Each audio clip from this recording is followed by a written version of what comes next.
Terus, kita masuk ke anekdot ya. Ini anekdot terkenal sekali. Ajaran pertama dari Nasruddin. Jadi satu ketika Nasruddin ini sama anaknya jalan-jalan pakai keledai. Ini teman-teman pasti pernah dengar. Keluar pertama, Nasruddin sayang sama anaknya yang naik keledai, Nasruddin yang jalan. Ada orang lewat komentar, wah itu anak muda kok tidak menghormati yang tua. Harusnya yang muda yang jalan di bawah, yang tua yang naik. Yang muda kan lebih kuat. Akhirnya ganti posisi, Nasruddin yang di atas, anaknya yang jalan di bawah. Jalan beberapa langkah lagi sama keledainya, ada yang komentar lagi, wah yang tua itu tidak tahu diri, dia enak-enakan naik keledai, anaknya suruh jalan kaki. Akhirnya sumpek lagi, sudahlah naik bareng-bareng aja, anaknya di pangku, jalan berdua. Jalan berapa langkah ada yang komentar lagi, wah ndak punya peri kebinatangan itu. Masa keledai seringkih itu dinaiki berdua? Apa yo ndak punya rasa sama sekali. Sumpek lagi. Waduh piye lho Le, sudahlah Pak, jalan aja.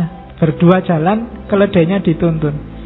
Masih ada yang komentar, orang kok bodoh banget ya bawa keledai, harusnya dinaiki malah dituntun, berat-berati aja. Oke, itu ya dibalik itu sebenarnya sudah bisa diraba ajarannya. Yang pertama, kenapa kok Nasruddin dan anaknya bingung? Karena dia tidak percaya diri dengan kebenarannya sendiri, tidak punya keyakinan. Kalau kita mendengarkan komentar orang, padahal kita sudah merasa benar, kok hasilnya kita bingung, kita mirip ceritanya Nasruddin ini. Wong tadi di awal sudah yakin, hanya dengar komentarnya temenmu yang satu itu atau musuhmu yang satu itu, sekarang kamu goyah.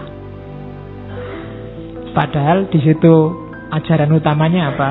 Benar atau salah, pantas atau tidak pantas, itu kan perspektif. Yang paling baik sekalipun bisa kamu bunyikan jeleknya. Yang jelek bisa kamu bunyikan baiknya. Tergantung caramu membaca. Kalau ada temanmu rajin ke masjid, bisa kamu sebut dia ala pamer. Aku soleh tapi tidak tak pamer-pamerin gitu. Ya kan bisa kayak ngono. Ya kan? Bisa kamu bunyikan jeleknya. Ada temanmu lulus paling awal kumlot, alah lulus kumlot gak jaminan masa depan. Oh iya kan? Akhirnya kamu yang kumlot gak jadi seneng. Kalau kamu gak yakin dengan kebenaranmu sendiri, tiap hari hidupmu akan sumpek. Dan itu pelajaran luar biasa dari Nasruddin. Ya harus punya prinsip dong. Tidak semua omongannya orang didengarkan. Itu Nasruddin terus nasihati anaknya, nak, nanti kalau kamu memiliki keledai, jangan pernah mencukur bulu ekornya di depan orang lain. Beberapa akan berkata kamu memotong terlalu banyak, sementara yang lain berkata kamu memotong terlalu sedikit. Jika kamu ingin menyenangkan semua orang, pada akhirnya keledaimu tidak akan punya ekor sama sekali. Nah, ini kan sindiran untuk kita hari ini. Kalau kita galau hanya gara-gara komentarnya orang, ya kita bunuh diri sendiri. Hari ini kan dunia kita dunia perkomenan. Facebook, WhatsApp, Instagram, Twitter itu, bahkan berita itu kan isinya komen. Kamu lihat kadang-kadang berita nggak kamu baca, langsung kamu jujuk komennya, ya kan? Nasihatin Nasruddin, kalau kamu sibuk dengan komentar orang, kamu bunuh diri. Pada akhirnya kudamu tidak akan punya ekor. Itu cerdiknya, pinternya Nasruddin. Ada cerita yang tidak saya bawa ke sini.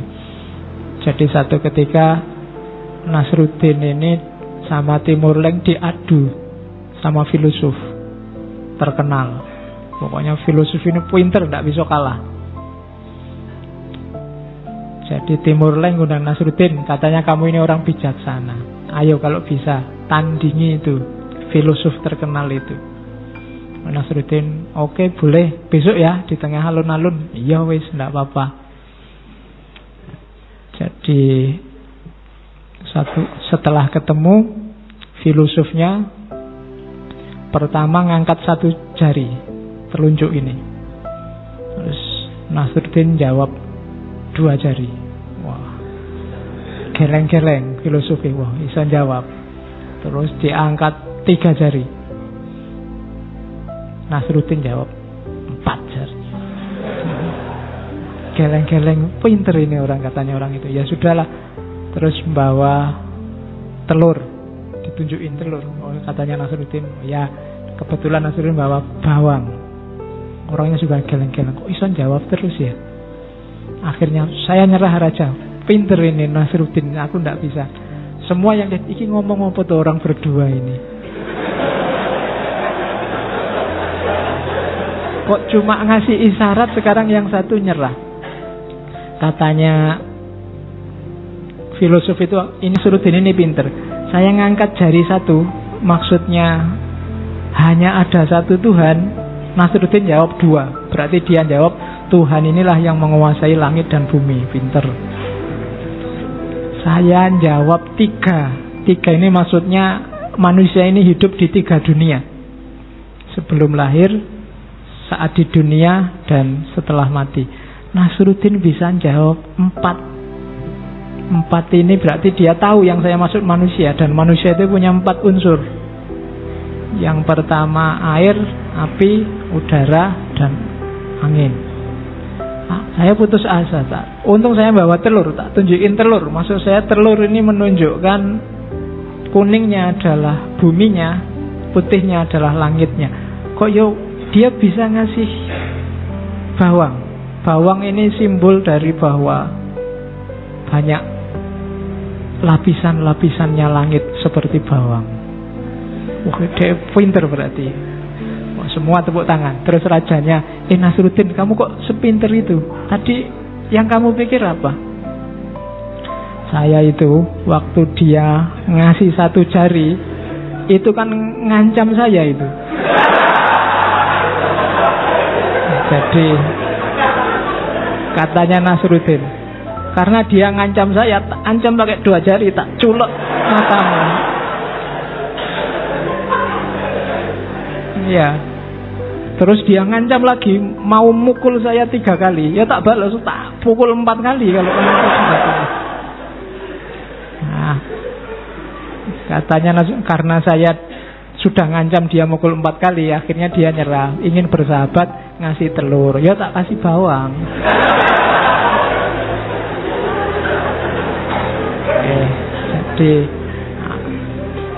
Jadi yang satu mikir makanan sama tawuran, yang satu mikir filosofi kelas tinggi.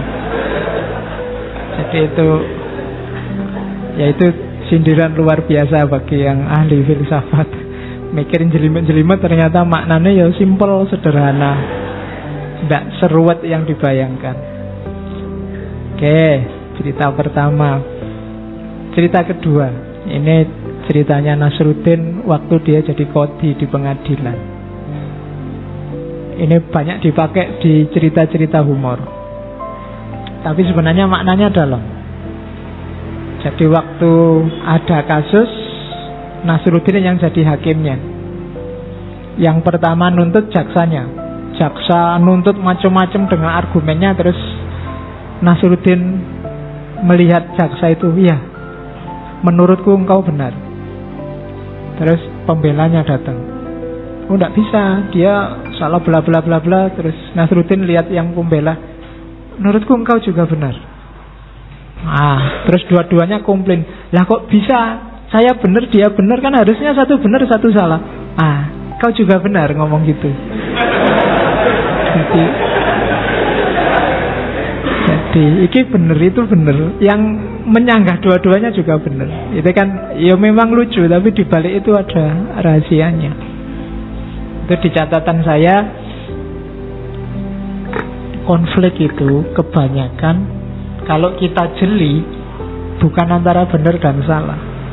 Kalau antara benar dan salah itu gampang, tinggal kamu milih yang benar. Tapi yang bikin susah itu apa? Seringkali konflik itu antara yang benar dan yang benar. Yang ini benar, yang itu benar. Itu butuh kebijaksanaan khusus untuk milih yang pas dari dua kebenaran itu. Dan jangan khawatir, apapun yang kamu pilih, insya Allah kamu jatuhnya pada kebenaran. Dua-duanya sama-sama benar, tinggal kamu putuskan yang mana. Jadi tidak perlu harus gegeran. Wong podo bener. Kamu milih calon A, ya bener wong dia mencalonkan diri dan kamu pilih. Kamu milih calon B juga begitu. Tidak ada yang salah. Jangan membuat kesalahan baru dari dua hal yang sebenarnya sama-sama benar. Itu filosofinya. Yang kedua, bagi saya, hati-hati kalau memutus karena dua hal yang benar, yang itu menurut perspektifnya sana sini benar, situ benar, maka keputusan hukum itu tidak bisa didasarkan pada keyakinan kebenaran masing-masing. Kalau dasarnya keputusan itu keyakinan aku benar, itu mungkin maling itu jangan dihukum, dia yakin benar. Koruptor itu punya alasan, mungkin dia yakin dirinya benar. Maka tidak boleh menghukumi dengan dasar wong aku yakin benar kok. Di situ gunanya hakim yang tidak bisa sembarangan. Dan yang ketiga, kenapa orang protes tadi? Nasruddin bilang kau benar, ini benar, itu juga benar. Karena biasanya orang mengharapkan kebenaran itu satu tunggal utuh, tidak ada tandingannya, ideal. Dan dalam hidup agak mimpi kita untuk ketemu yang semacam itu. Susah loh nyari kebenaran yang sempurna ideal itu. Jadi disindir oleh Nasruddin, loh itu ya benar, ini juga benar. Engkau yang komplain juga benar. Masing-masing ada sisi kebenarannya sendiri-sendiri. Jadi anekdot ini ada rahasianya, maka pakailah anekdot ini untuk kalau ada orang berkonflik. Jadi biasanya ya rata-rata ya semuanya benar, cuma keputusannya tidak pada keyakinan kebenaran masing-masing. Nanti hakim yang menentukan. Nah itu anekdot yang selanjutnya. Kalau ini cermin. Ini juga lucu. Nasruddin ketemu Timur Leng.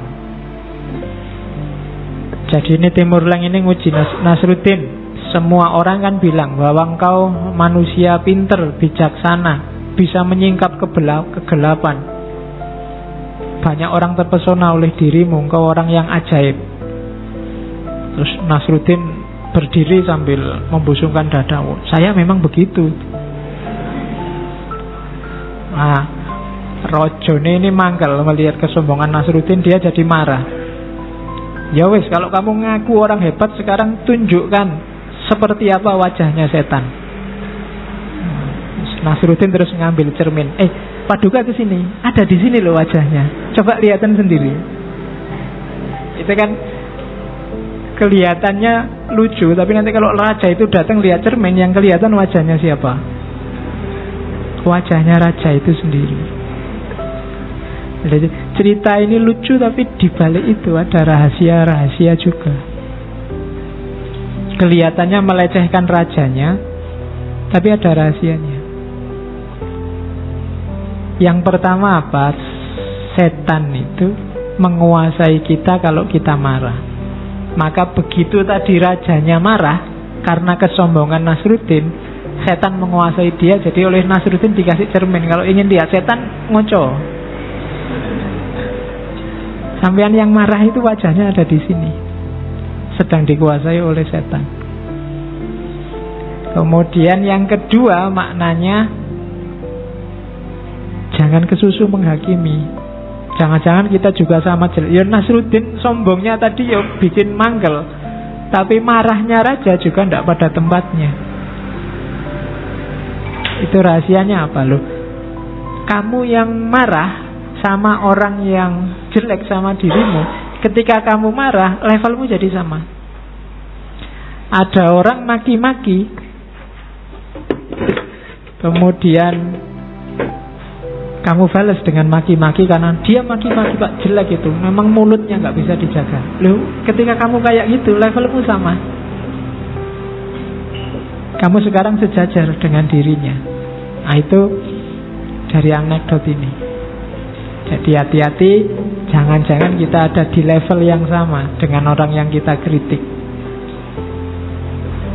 Dan yang ketiga, ini nasihat praktisnya.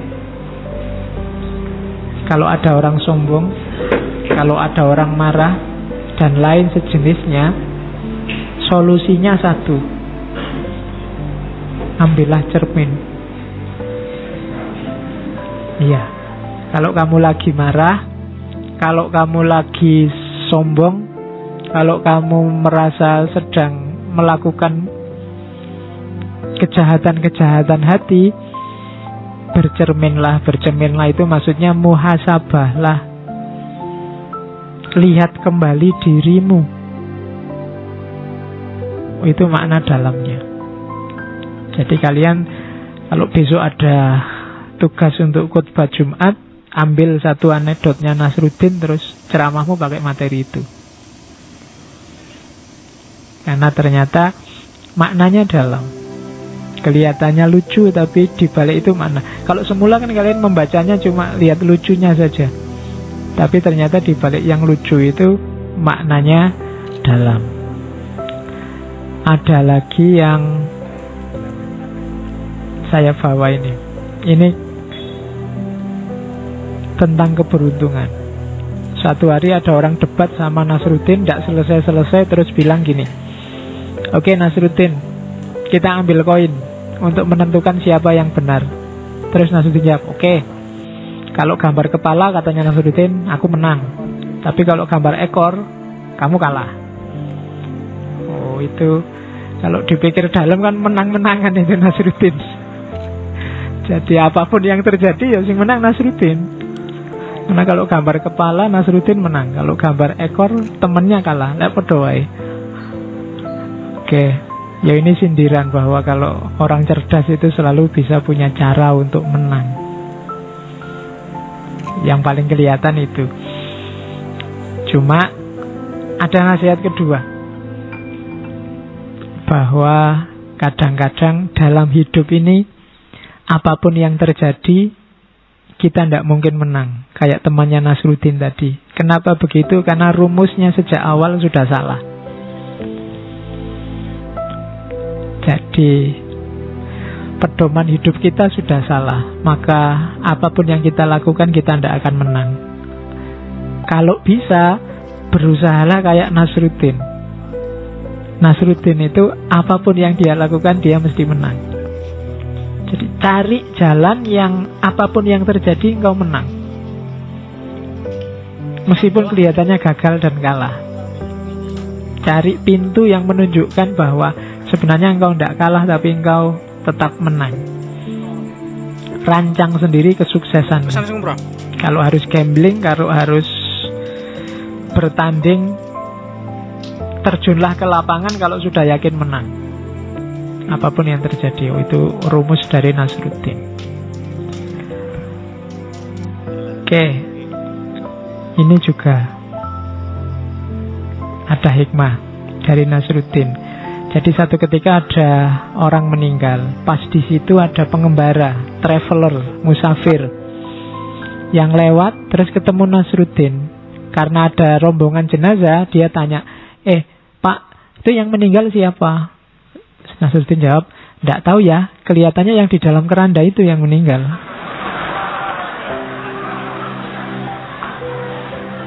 Nah ya, itu kan lucu. Ya yang jelas rahasianya yang pertama, ya Nasruddin jujur.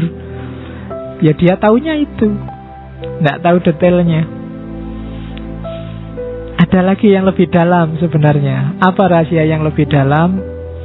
Kalau orang sudah meninggal, identitas dan status saat ia hidup tidak penting lagi. Apakah itu yang meninggal Pak Lurah, apa Pak RT, Pak RW, apakah yang meninggal Presiden, tidak penting lagi. Statusnya sudah sama sekarang, jenazah. Ada yang lebih dalam lagi, yang ketiga. Itu tadi kan dia musafir, bukan orang situ. Meskipun Nasruddin ngomong yang meninggal Abdullah, yang meninggal Nasruddin, yang meninggal siapapun, dia ya tidak kenal, wong dia bukan orang situ. Jadi pertanyaannya sudah salah. Apa untungnya dia tahu wong dia bukan orang situ? Jadi pertanyaan yang salah, ya jawabannya jadinya salah. Itu dari anekdot selanjutnya. Nah, ini yang paling banyak diceritakan tentang tetangganya yang mau pinjem keledai. Jadi satu ketika tetangganya mau pinjem keledai ke Nasruddin. Terus Nasruddin bilang, wah keledainya ndak ada, baru dipinjem orang lain. Tiba-tiba keledainya meringkik, bunyi. Tetangganya, kamu bohong lah, itu bunyinya keledaimu. Loh, kamu itu percaya keledai apa percaya saya?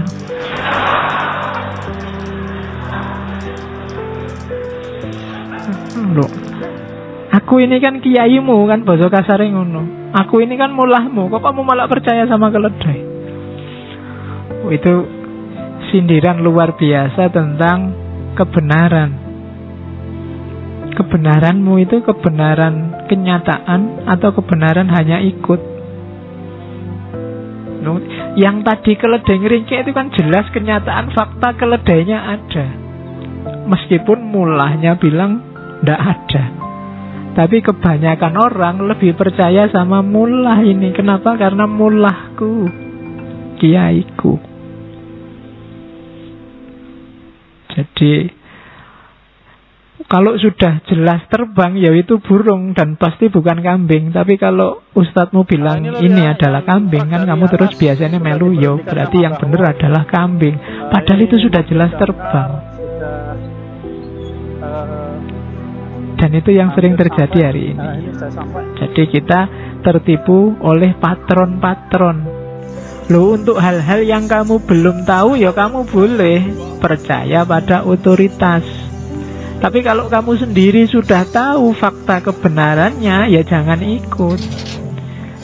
Kalau kamu sakit, kamu ke dokter. Dokter bilang apa, ya kamu manut saja, wong kamu tidak tahu ilmunya. Tapi kalau kamu pas tahu ilmunya dan dokternya salah, ya ndak apa-apa, kamu bantah dokternya. Cara berpikir ini di tengah masyarakat ndak populer. Ini proses begitu ada orang bantah dokter, terus dianggap mesti yang bantah itu ngeyel. Loh, siapa ngerti yang bantah ini memang ngerti ilmunya, tahu faktanya, ngerti jelas dia keledainya, wong ada bunyinya. Meskipun dokternya bilang ndak ada. Itu hikmah dalam dari cerita anekdotnya Nasruddin. Jadi jangan tertipu oleh otoritas. Untuk hal-hal yang kamu tidak pahami ya. Makanya agama melarang taklid buta. Taklid buta itu tidak ngerti siapa yang kamu takliti, tidak lihat konteks, porsi dan proporsinya. Dalam agama tidak boleh. Kalau kamu punya kemampuan mengakses dalil, akseslah dalil. Tapi kalau kamu tidak mampu, jangan gaya ngomong dalil. Kan itu porsi dan proporsi yang tepat. Terus, nah ini juga sindiran untuk masyarakat. Jadi satu ketika Nasruddin ini pamer anggur. Sambil membawa keranjangnya anggur, dia lewat. Di jalan banyak anak-anak kecil. Terus anak-anak itu minta, Nasruddin, aku dikasih anggurnya. Akhirnya oleh Nasruddin ngambil anggur 1, nih buat bareng-bareng.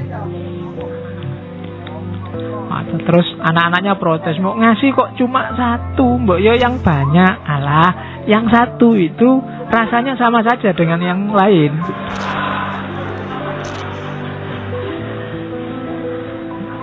Jadi tidak ada bedanya. Kamu pokoknya makan 1 ini sudah ngerti lah rasanya, nggak perlu banyak-banyak ngapain. Nah, ini sindiran buat kita yang sering bilang kualitas itu lebih penting daripada kuantitas. Apa iya? Pak, saya sedekah 5.000 enggak apa-apa, yang penting ikhlas, daripada 100.000 tapi enggak ikhlas. Kalau takmir masjidnya 100.000 aja, enggak ikhlas enggak apa-apa. Kan begitu. Kita sering begitu, kita sering kalkulasi kualitatif. Pak, saya sholatnya agak telat-telat kan enggak apa-apa Pak, yang penting hati saya selalu nyambung dengan Allah. Poyo begitu.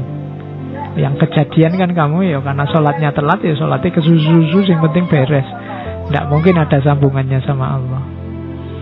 Jadi kuantitas juga menentukan kualitas. Bacalah wirid ini 1 malam 100 kali.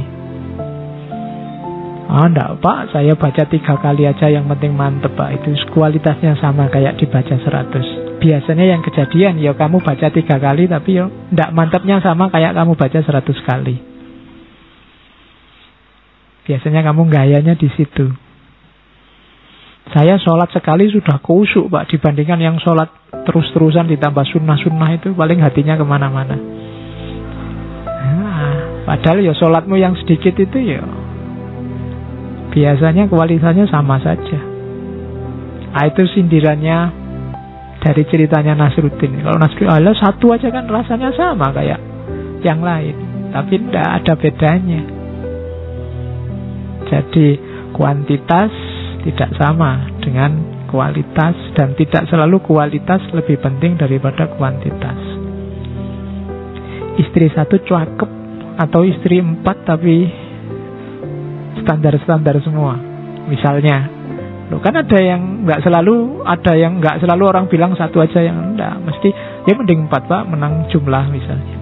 Itu kan macam-macam orang. Jadi rumus bahwa kualitas selalu lebih penting dari kuantitas tidak selalu relevan. Lihat kasusnya. Alanak, kamu 1 bulan sudahlah uang sakunya 50.000 saja. Asal kamu beli yang bergizi-bergizi kan tidak apa-apa. Kalau kamu kan tidak, ya harusnya ya tetap 1 juta tapi yang bergizi-bergizi. Jadi ya banyak, ya ikhlas. Bukan hanya kualitasnya saja. Itu cerita selanjutnya.